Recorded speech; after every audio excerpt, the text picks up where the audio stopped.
शंकर को रिझाने का कोई बहुत विशालतम कोई प्रयोग नहीं है। शंकर को रिझाने के लिए कहीं कैलाश पर्वत पर जाकर नहीं बैठना हमको।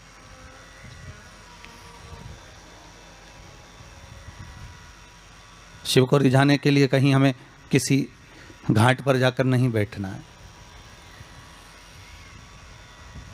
शंकर को रिझाने के लिए केवल इस मन को थोड़ा सा कैलाश की ठंडाई जैसा बनाना है। शिव को रिझाने के लिए थोड़ा सा इस हृदय को, इस चित्त को, इस वृत्ति को गंगा का घाट बनाना है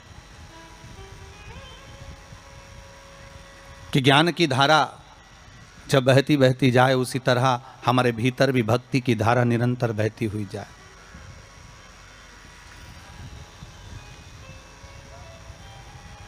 हम भी इस मन को, चित्त को, वृत्ति को कहीं ना कहीं भगवान का कैलाश बना लें।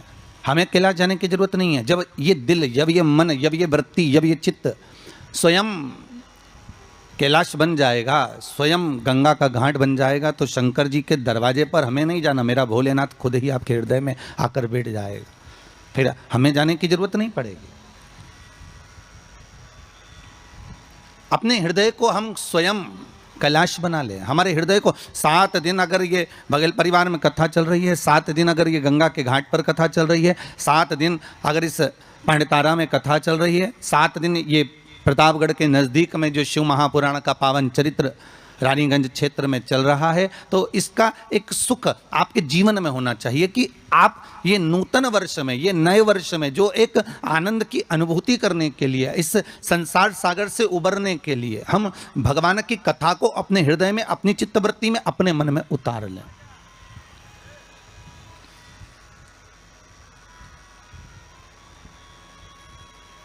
कलिकाल में बहुत सारे साधन हैं साहब भगवान को पाने के लिए। कोई कहता है कि तुम गंगा के घाट जाओ, कोई कहता है कि तीरथ जाओ, कोई कहता है कि मंदिर जाओ, कोई कहता है कि वहाँ जाओ, कोई कहता है कि आप बहुत समय तक कहीं सेवा क्रम में लग जाओ। कली काल में बहुत सारे साधन बता दिए कि आप साधना भी कर सकते हो, आप तप भी कर सकते हो, आप घंटों तक नेत्र बंद कर कर भगवान को रिझा भी सकते हो। साधन बहुत बना दिए। पर शिव महापुराण कहते हैं, रामचरितमानस में तुलसीदास जी ने लिखा कि कलयुग केवल नाम आधारा।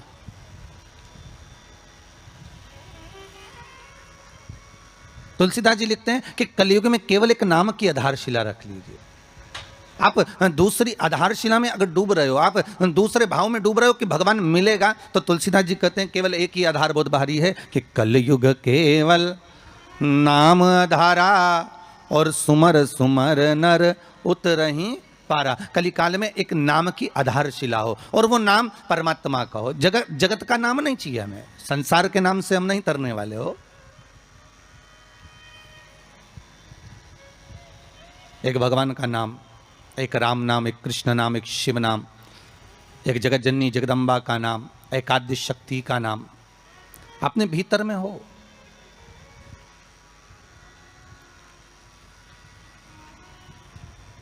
और फिर जब उस परमात्मा का नाम हम इस हृदय चित्त से लेंगे, उस परमात्मा के नाम में जब हम डूबेंगे, तो उसका आनंद भी तो बहुत होगा,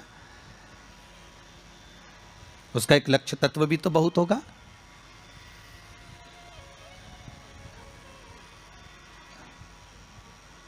महाराज, कल जब हम यहां पहुंचे तो नीचे किसी से मिलना हुआ।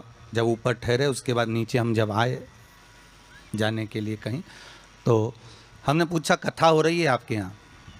तो कहा गुरुजी, भगवान की बड़ी कृपा है, विश्वनाथ शंभू की, त्रिकालदर्शी कैलाशी अविनाशी शंकर की बड़ी करुणा है।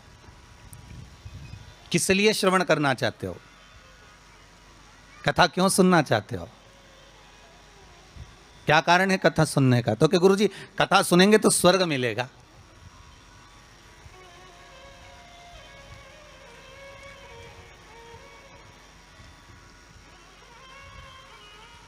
पहले भी कथा में कहा, आज फिर कहते हैं, आप स्वर्ग जाएंगे ना जाएंगे इसका कोई गारंटी नहीं है। हम स्वर्ग जाएंगे ना जाएंगे इसकी भी कोई गारंटी नहीं है। ठीक है? पर इतना विश्वास जरूर है कि आप अगर भगवान शंकर का अनुमोदन कर रहे हैं, आप शिव नाम की चर्चा कर रहे हैं, आप शंकर की कथा को श्रवण कर रहे हैं, आप शंकर की कथा में डूबे हुए हैं, आप आद्य शक्ति के नवरात्रे में शंकर का अनुमोदन कर रहे हैं, आप शिव अर्चना कर रहे हैं, आप शंकर का नाम जाप कर रहे हैं, आप शंकर का स्मरण कर रहे हैं, तो यह पक्का है कि आप बैकुंठ जाएंगे ना जाएंगे इसकी कोई गारंटी नहीं है, पर यह पक्का है कि आप अगर भगवान के नाम में डूबे रहे तो बैकुंठ अधिपति नारायण तुम्हारे पास जरूर आ जाएगा। यह पक्का है महाराज। आप जाएंगे ना जाएंगे उसके कोई बात नहीं है, पर भगवान स्वतः, नारायण स्वतः अपने पास आ जाए, इसका सुख है, इसका एक आनंद। तो हम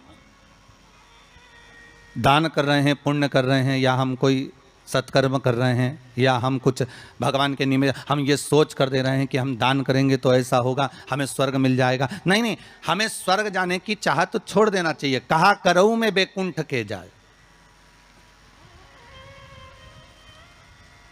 मैं बैकुंठ जाकर करूंगा क्या?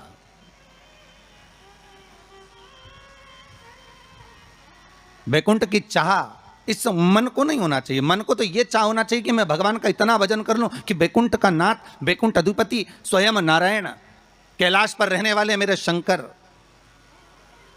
द्वारका में रहने वाला मेरा कृष्ण, गौलोक में निवास करने वाला मेरा परमात्मा स्वतः दौड़कर मेरे पास आ जाए।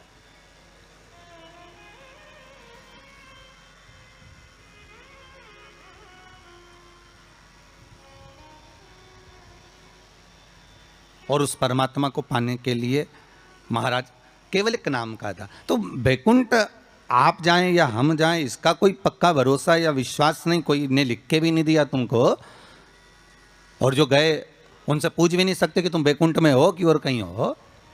कि किसी ने फोन लगाया था गए हुए व्यक्ति को कि तुम कहाँ बैकुंठ में बैठे हो कि कहाँ हो, तो कोई बताने वाला भी नहीं है कि बैकुंठ गया कि नहीं गया, ये कुछ बोल भी नहीं सकते। पर एक बात और है महाराज, एक बात और अग्नि पुराण में कहा है कि किसी के प्राण छूटने के बाद अगर दुनिया के लोग जब उसको लेकर जा रहे हो, दुनिया के लोग उसको लेकर जाते समय दुनिया के लोग अगर बात कर रहे हो कि हाँ बहुत अच्छा था साहब, भगवत भजन में डूबने वाला था, स्मरण करने वाला था, दान करने वाला था, पुण्य करने वाला था, सत्कर्म करने वाला था, भगवान की भक्ति में डूबने वाला था, अच्छा व्यक्ति था, तो अग्नि पुराण कहती है ये मान लो कि वो जीव ने बैकुंठ का भाग ग्रहण कर लिया, वो बैकुंठ चला गया।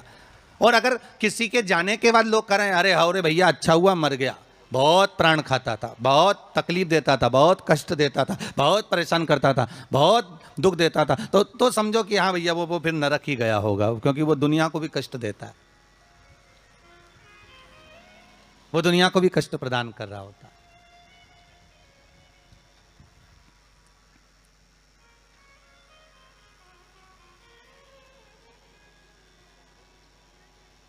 उसकी चित्तवृत्ति में,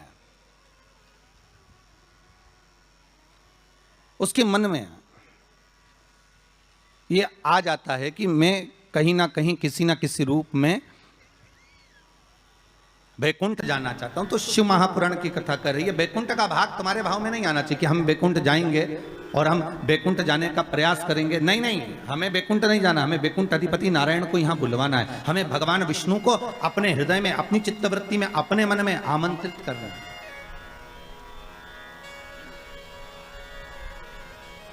और जब भाव होगा महाराज, निर्मल जब भाव होगा तो भगवान को मिलने में फिर देरी नहीं हो सकती महाराज।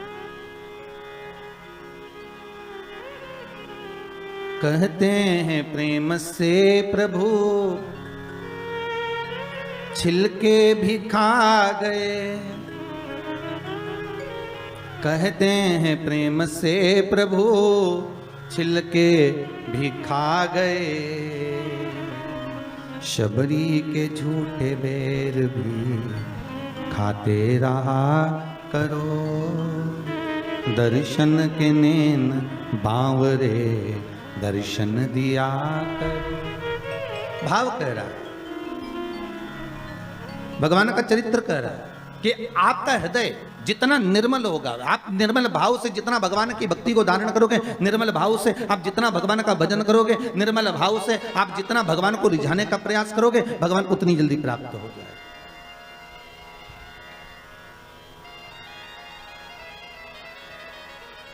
उतनी जल्दी।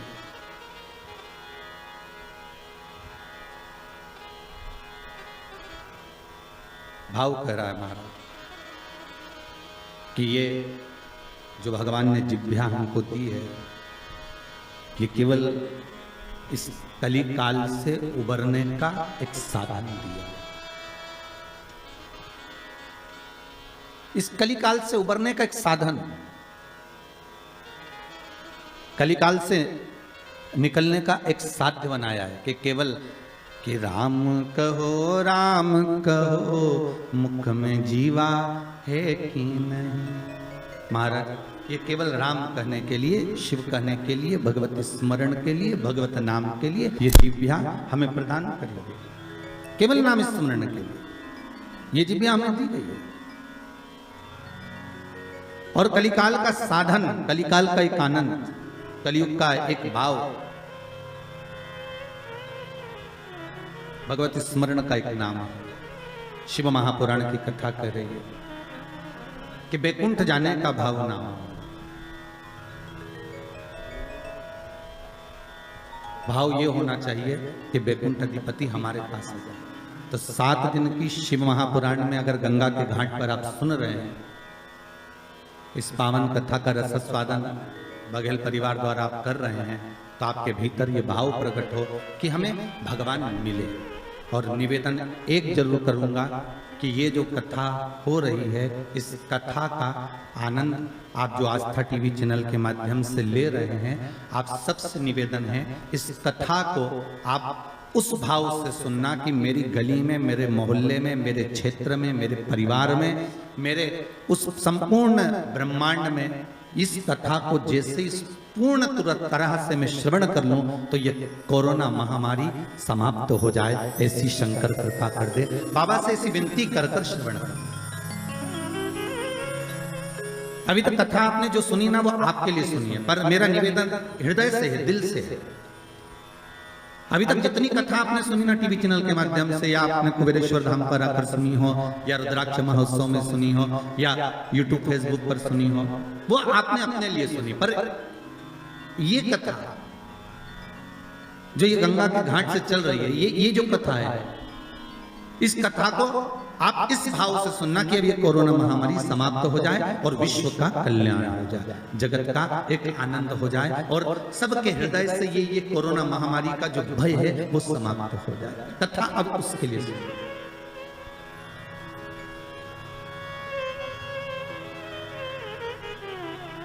एक बार आदि शक्ति मां जगज्जननी जगदम्बा दुर्गा भवानी भगवान शंकर के पास जाती हैं और भगवान शिव से मां जगज्जननी दुर्गा भवानी ने एक बात कही कि प्रभु सुनिए,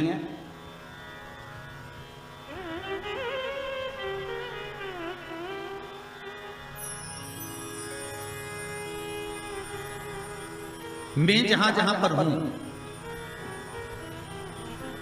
मां जगदम्बा कह रही है कि मैं जहां जहां पर हूं प्रभु आप वहां वहां पर हो ना। शंकर जी बोले बिल्कुल, जहां शक्ति है वहां शिव है, मैं वहां पर हूं। तो जगज्जननी जगदम्बा के मुख से निकल गया प्रभु, फिर जहां पर शिव है वहां पर भी शक्ति है, जहां शंकर है वहां स्वयं आदि शक्ति जगदम्बा पार्वती, मैं वहीं पर हूं जहां पर। शंकर भगवान ने कहा सुन पार्वती, तू जहां पर है वहां पर शंकर है। मैं विश्वास रखकर इस वचन को निश्चित कर देता हूं कि जहां पार्वती है वहां शंकर है, वहां शिव है। पर पार्वती मैं ये नहीं कह सकता कि जहां शंकर है वहां पार्वती है।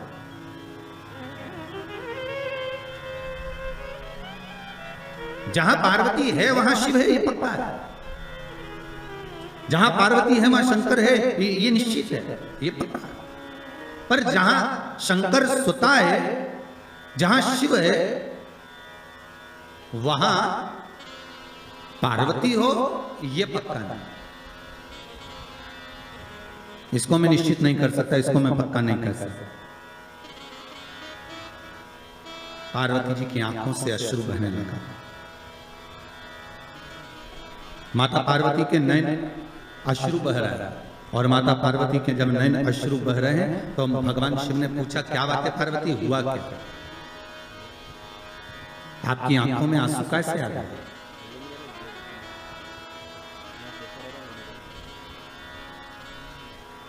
ये अश्रु क्यों आ रहा है, किस लिए?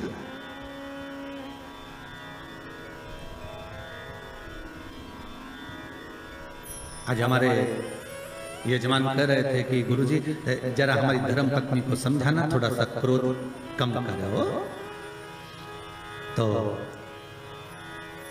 हमने कहा जरा तुम अपनी धर्म पत्नी से बात करवाइए तो उन्होंने अपनी धर्म पत्नी से बात कराया। तो उनको देखकर लगा कि क्रोध तो करती होंगी पर यह भी पक्का है कि इनका स्नेह पति के प्रति ज्यादा ही होगा, क्योंकि शिव महापुराण की कथा कहती है कि पार्वती ने शंकर भगवान से 2 वर मांगे थे काशी की भूमि में। पार्वती जी ने शंकर भगवान से 2 वर मांगे थे। पहला वर माता पार्वती ने शिव जी से मांगा था कि पहला वर दीजिए जिस पति पत्नी में झगड़ा हो उसमें प्रेम बहुत बढ़े। तो शंकर भगवान ने कहा तथास्तु, तो उसका एक असर तो आज दिख दिया। ठीक है, मतलब जब बात सामने आ जाए तो समझ लो कि मतलब शिव जी ने जो वर दिया था वो गलत नहीं है, कि जहां पर प्रेम बहुत हो, पार्वती जी कह रही हैं कि ऐसा वर दो जहां प्रेम, जहां झगड़ा होगा वहां प्रेम जरूर होगा, तो वहां प्रेम बना हुआ है, वहां इसने बना हुआ है। और दूसरा वर माता पार्वती ने मांगा था कि काशी में जो मरेगा, काशी में जिसके प्राण छूटेंगे उसको गुरु मंत्र आपको देना पड़ेगा। इसलिए भारत की भूमि के सबसे ज्यादा मुर्दे, भारत की भूमि के सबसे ज्यादा शव अगर कहीं जलते हैं तो वो काशी में जलते हैं, क्योंकि शंकर भगवान ने पार्वती को यह वर प्रदान किया था। अगर आप कह रही हो तो ठीक है कि काशी में जो मरेगा उसको गुरु मंत्र में दूंगा, पर पार्वती जी के मन में आया कि आपने तो कह दिया कि काशी में जो मरेगा गुरु मंत्र आप दोगे, पर प्रूफ क्या रहे, सबूत कि आपने गुरु मंत्र दिया, ये सबूत कहां से आया, ये सबूत का भान कहां से रहे? तब भगवान शिव ने कहा क्या चाहती हो आप बताओ। तो पार्वती जी बोली आप हमको वर दीजिए कि काशी में जो मरेगा ना उसके सीधे कान में गुरु मंत्र आपको देना पड़ेगा। शंकर भगवान के हम तो उलझ गए वर देके। कभी कभी अगर पति बोल दे पत्नी को तो क्यों चिंता करती है, मैं बैठा तो हूं, अरे एक अंगूठी क्या मैं तुझे 10 अंगूठी दिला दूंगा। तो पत्नी हमेशा याद करके वही बोलती है, करवा चौथ का चांद बाद में देखती है, बोले अंगूठी की बोलती है, क्यों जी वो आपने बोला था तो वो कहा है। अब पार्वती मैया तो मौन। शिव जी ने पूछा पार्वती तो चुप क्यों गई? पार्वती जी बोली मेरा दूसरा वर कि काशी में जो मरेगा उसको गुरु मंत्र आपको देना पड़ेगा। तो वो गुरु मंत्र कब दोगे? शंकर भगवान ने कहा ऐसा कोई होता है कि संसारिक मनुष्य को, मानव को, ये मनुष्य को और गुरु मंत्र में, इस संसार के मानव को गुरु मंत्र में प्रदान करो, ये हो सकता है क्या? नहीं नहीं नहीं, मंत्र तो आपको देना ही पड़ेगा, मंत्र तो आपको देना ही, ठीक है।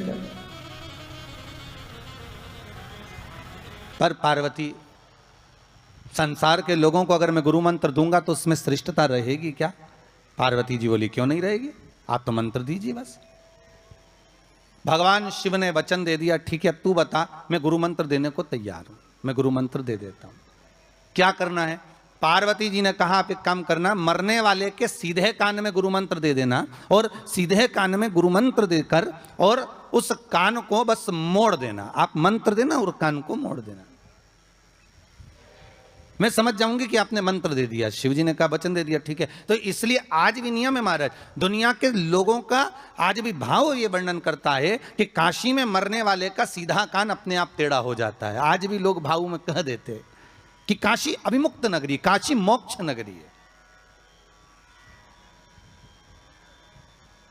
और कितने किस्मत वाले हो भाई आप लोग, हो पंडितारा वालों, आपके यहां से तो काशी लगभग कितना होगा, 130 किलोमीटर के लगभग होना चाहिए, 100 सवा 130 किलोमीटर।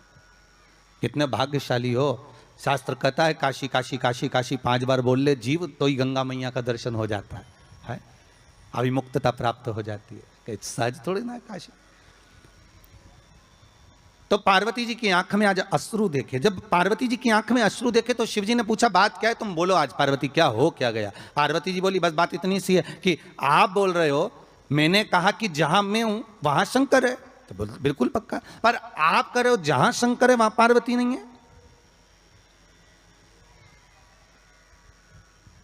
जहां शिव है वहां पार्वती नहीं है। आखिर क्यों, किस लिए? शंकर भगवान कहते हैं औगड़दानी त्रिकालदर्शी कैलाशी मेरा शंभु, मेरा शंकर, मेरा ओघड़दानी, मेरा भूतेश्वर, मेरा भूतनाथ, मेरा त्रिकालदर्शी, मेरा महामृत्युंजय कह रहे हैं। हरि पार्वती तू जानती नहीं है, तू मुझे पहचानती नहीं है। कुछ स्थान ऐसे हैं पार्वती जहां पर मुझे तेरे बिना भी रहना पड़ता है।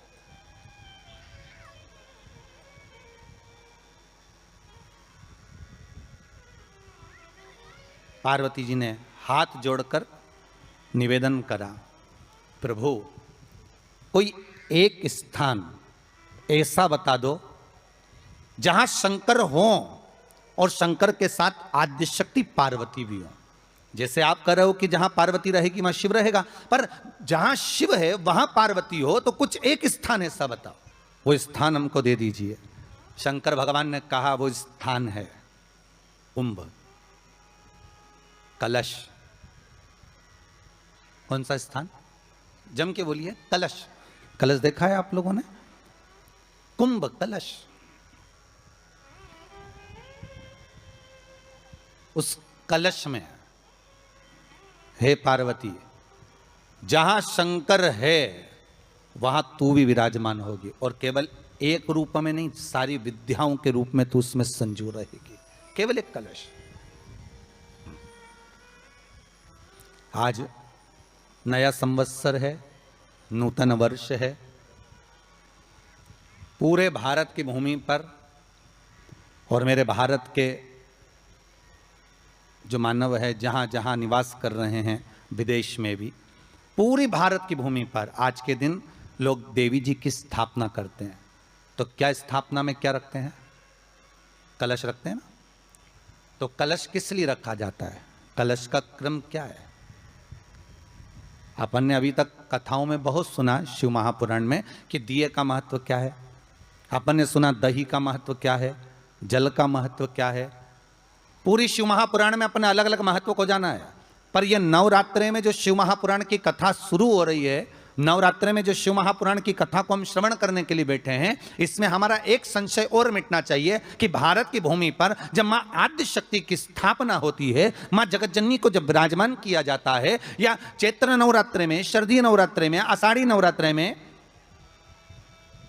आदिकादिक पौष नवरात्रे में हम शंकर की, हम जगतजननी जगदम्बा की जब स्थापना करते हैं, या हम नूतन घर का प्रवेश करते हैं, या गणेश जी की स्थापना करते हैं, या कोई दुकान को प्रवेश करते हैं, या कोई शुभ कार्य करने के लिए अग्रण्य होते हैं, तो हम कलश की स्थापना क्यों करते हैं? आज शिव महापुराण में शुरुआत में अपन शिव और पार्वती की यही संवाद को लेकर चलते हैं।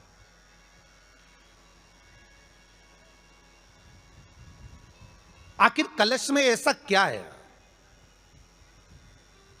कलश के अंदर आखिर ऐसा क्या विराजमान है कि 33 कोटि देवता उस कलश के अंदर आकर बैठ जाते हैं? महाराज,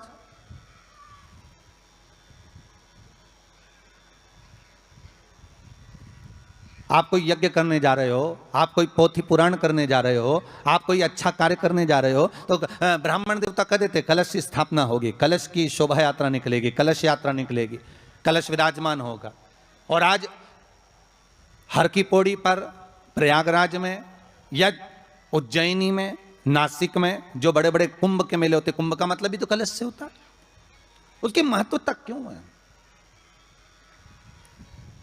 उस कुंभ की, उस घड़े की महत्वता कहां से प्रकट हो गई? शिव महापुराण की कथा कहती है महाराज, भगवान औघड़दानी शंकर स्वयं आद्य शक्ति जगदम्बा से कहते हैं कि जगदम्बा तू क्या चाहती है बोल। तो जगत जननी जगदम्बा कहती है कि जहां मैं हूं वहां शंकर है। ये आपने कह दिया, पर जहां शंकर है वहां पार्वती का होना जरूरी है। उसके लिए सिद्ध करने के लिए एक स्थान ऐसा बनाया जाए जहां पर शंकर विराजमान है और शंकर के साथ पार्वती विराजमान है। तो शिव जी ने कहा, पार्वती उसके लिए मैं तुझे एक सुंदर कलश का निर्माण कर देता हूं। दुनिया का रचनाकार, दुनिया की रचना करने वाले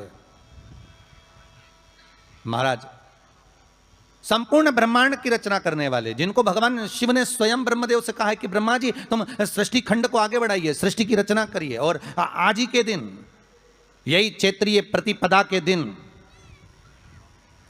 यही इसको कहते हैं नया संवत्सर, नया वर्ष। हिंदू धर्म में क्यों कहा जाता है? आज ही के दिन ब्रह्मा जी ने महाराज सृष्टि की रचना करना प्रारंभ करा था। आज ही के दिन भगवान शिव और ब्रह्मा का संवाद हुआ था। सीधे भगवान शंकर ब्रह्मदेव के पास जाकर बोले थे, हे ब्रह्मदेव आप सृष्टि की रचना करिए। तो ब्रह्मा जी ने पूछा था, सारे नक्षत्र आपने बनाए, सारे दिन आपने बनाए, सारी घड़ियां आपने बनाई, सारा पल आपने बनाया, मनुष्य की श्वास गिनती, काउंटिंग, अर्थात मनुष्य के शरीर की रोमावली, ये सब आपने निश्चित करी है। मनुष्य की कितनी धड़कन चलेगी, कितनी श्वास चलेगी, 21,600 श्वास जो मानव के शरीर से प्रतिदिन निकल रही है, 3.5 करोड़ रोम छिद्र जो मनुष्य के शरीर में बने हुए हैं, ये संपूर्ण बनाने वाले आप हो। एक एक घड़ी, एक एक पल, एक एक नक्षत्र, एक एक समय बनाने वाले आप हो। हर श्वास को बनाने वाले आप हो। तो आपसे मुझे कहना है कि एक निर्माणकर्ता ब्रह्मदेव, आप ब्रह्मा जी करें तो एक काम करो ना कि सृष्टि की रचना भी आप करो। भगवान ब्रह्मा ने शिव जी से कहा कि सृष्टि की रचना आप करिए।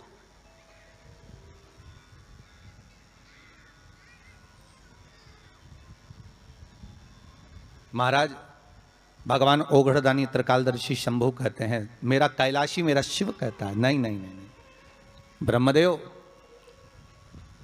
सृष्टि की रचना करने को तो हम कर दें, मना नहीं है, पर भगवान विष्णु की नाभि से आप प्रकट हुए हो। भगवान शेषनाग की सैया पर शयन कर रहे हैं, और भगवान जब शेषनाग की सैया पर शयन कर रहे हैं, उस शेषनाग की सैया से सोते हुए भगवान ने अपने नाभि कोश से आपको प्रकट करा है कमल के पुष्प के ऊपर। और आप भगवान की अंतः नाभि में, ब्रह्मदेव ना जाने हजारों वर्ष तक आप नाभि में प्रवेश करते गए, हजारों वर्ष तक आप नाभि के अंदर जाकर साधना करते रहे, और साधना करने के बाद भी आपको यह पता ना चल पाया कि आपका प्रागट्य बिंदु क्या रहा। ब्रह्मदेव सृष्टि की रचना आप करिए।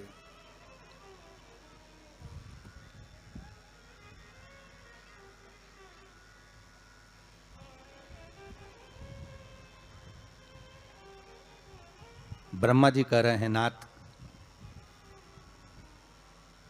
इस सारे ब्रह्मांड को रचना करना है, कर दूंगा, मना नहीं है, पर रचना करता भगवान ब्रह्मा जी कहते हैं कि मैं संसार को एकाग्रित करूं, उससे पहले 33 कोटि देवताओं को मुझे एकाग्रित करना है, और सारे 33 कोटि देवता एक जगह पर आकर विराजमान हो जाएं, ऐसी कोई व्यवस्था करना है।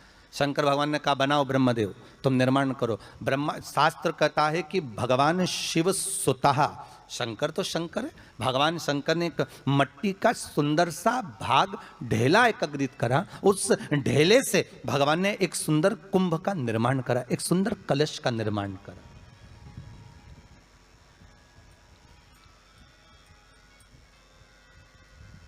देखिए कितनी सुंदर कथा है। अगर आप लिंग पुराण में इस कथा को निकालोगे तो एक आनंद की अनुभूति और होगी। अगर किसी के मन में संशय हो कि यह कथा कहाँ से ली गई है, तो लिंग पुराण में से आप इसको निकालिए। उसमें वर्णन किया गया कि सफ़ेद मट्टी का शिवलिंग, लाल मट्टी का शिवलिंग, पीली मट्टी का शिवलिंग, काली मट्टी का शिवलिंग, उस शिवलिंग के निर्माण के पहले जब भगवान का पूजन करने के लिए पात्र की जरूरत पड़ी, तो उस पात्र का निर्माण किसने करवाया था? और सबसे पहला पात्र निर्मित, सबसे पहला पात्र का निर्माण, ये तांबा, सोना, चांदी, पीतल, इनके पात्र तो बाद में बने साहब। सबसे पहला पात्र बना ही काय का था? जम के बोलिए जरा, काय का बना था? सबसे पहला पात्र था ये मिट्टी का। आज भी हिंदू धर्म में भले तुम्हारे घर में सोने के कलश हो, भले चांदी के कलश हो, भले तुम्हारे घर में पीतल और तांबे के पात्र रखे हों, पर आज भी अगर ब्राह्मण कहेंगे कि हमें कोई यज्ञ करना है, अनुष्ठान करना है, हमें ये स्थापना करना है, तो ब्राह्मण एक ही बात कहेंगे कि तांबा पीतल चांदी के हमें पात्र नहीं चाहिए। ब्राह्मण कहेगा हमें मिट्टी के कलश लाकर रखो, हमें मिट्टी के कलश चाहिए।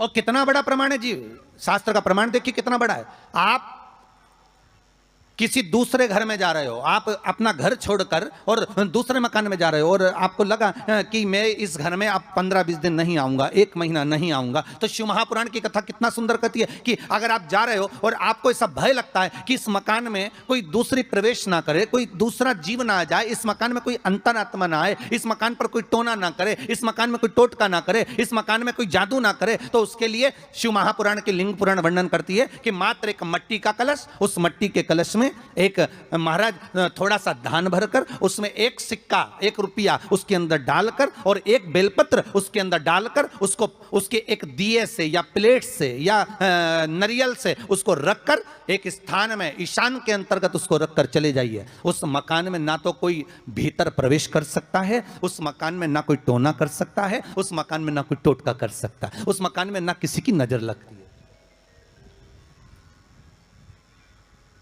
और वो पात्र कोई दूसरा नहीं होना, वो पात्र होना चाहिए मट्टी का कलश। मट्टी के कलश की बड़ी महत्वता हमारी।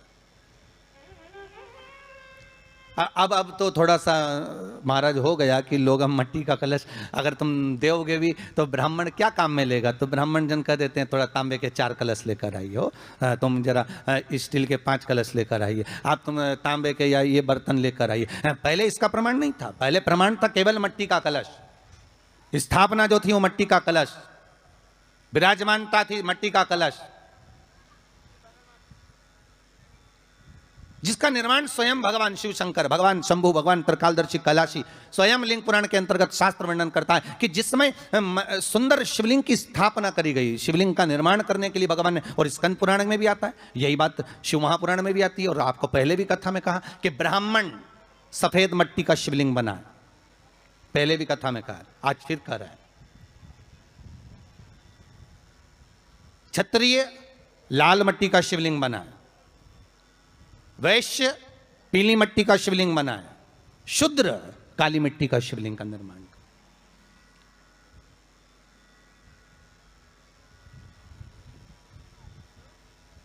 काली मट्टी का शिवलिंग का निर्माण कर।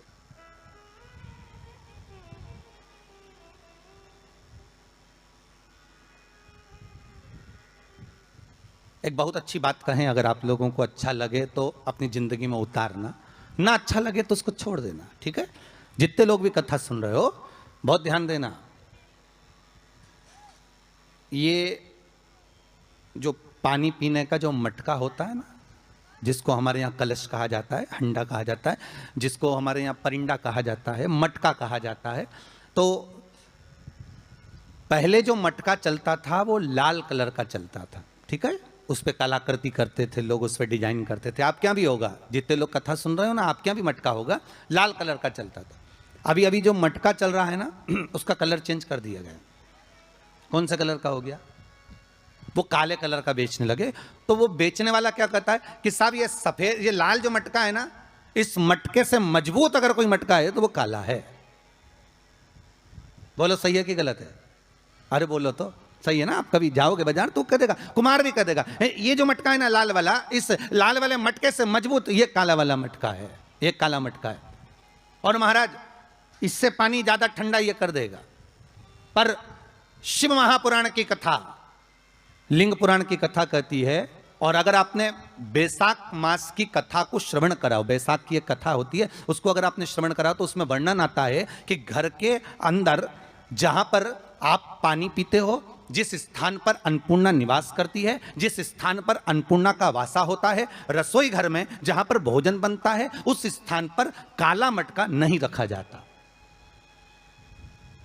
काला हंडा, काला मटका उस स्थान पर नहीं रखते। पर आज फैशन के हिसाब से अरे साहब वो ये मटका थोड़ा कम ठंडा पानी देगा तो ये मटका ज़्यादा ठंडा पानी देगा तो उसको काले मटके को रखें। पर हमारे शास्त्र कहता है काला मटका लोग रखते कहाँ थे? पहले जो शास्त्र रीति थी उस काले मटके को रखते थे जब मकान बनता था, जब प्रॉपर्टी बनती थी, जब जमीन बनती थी, जब जायदाद बनती थी, संपदा बनती थी, तो उस स्थान पर उस काले मटके को केवल नजरोटे के लिए, केवल हाय के लिए, केवल नजर के लिए रखा जाता था। उसको लोग लेना पसंद नहीं करते। पर आज के व्यक्ति को अगर कह दिया जाए कि ये 2 मटके रखे हैं साहब, लाल भी है और काला भी है, तो कौन सा पसंद करेगा? वो काला वाला ही दे दीजिए साहब, ये पानी ज़्यादा ठंडा करेगा, उसकी श्रेष्ठता रहेगी। नहीं, शिव पुराण कर रहे हैं, भगवान कुंभ का निर्माण कर रहे हैं, भगवान कलश का निर्माण कर रहे हैं, और भगवान स्वयं ब्रह्मदेव कर रहे हैं कि आप ऐसा निर्माण कर दो जिसमें 33 कोटि देवता स्वतः विराजमान हो जाए। तो भगवान ने उस कलश का निर्माण कर दिया। अब कलश का निर्माण करा तो स्वयं भगवान ब्रह्मदेव बोले, प्रभु इस कलश के अंदर मेरा स्थान कहां है? मेरा स्थान कहां है?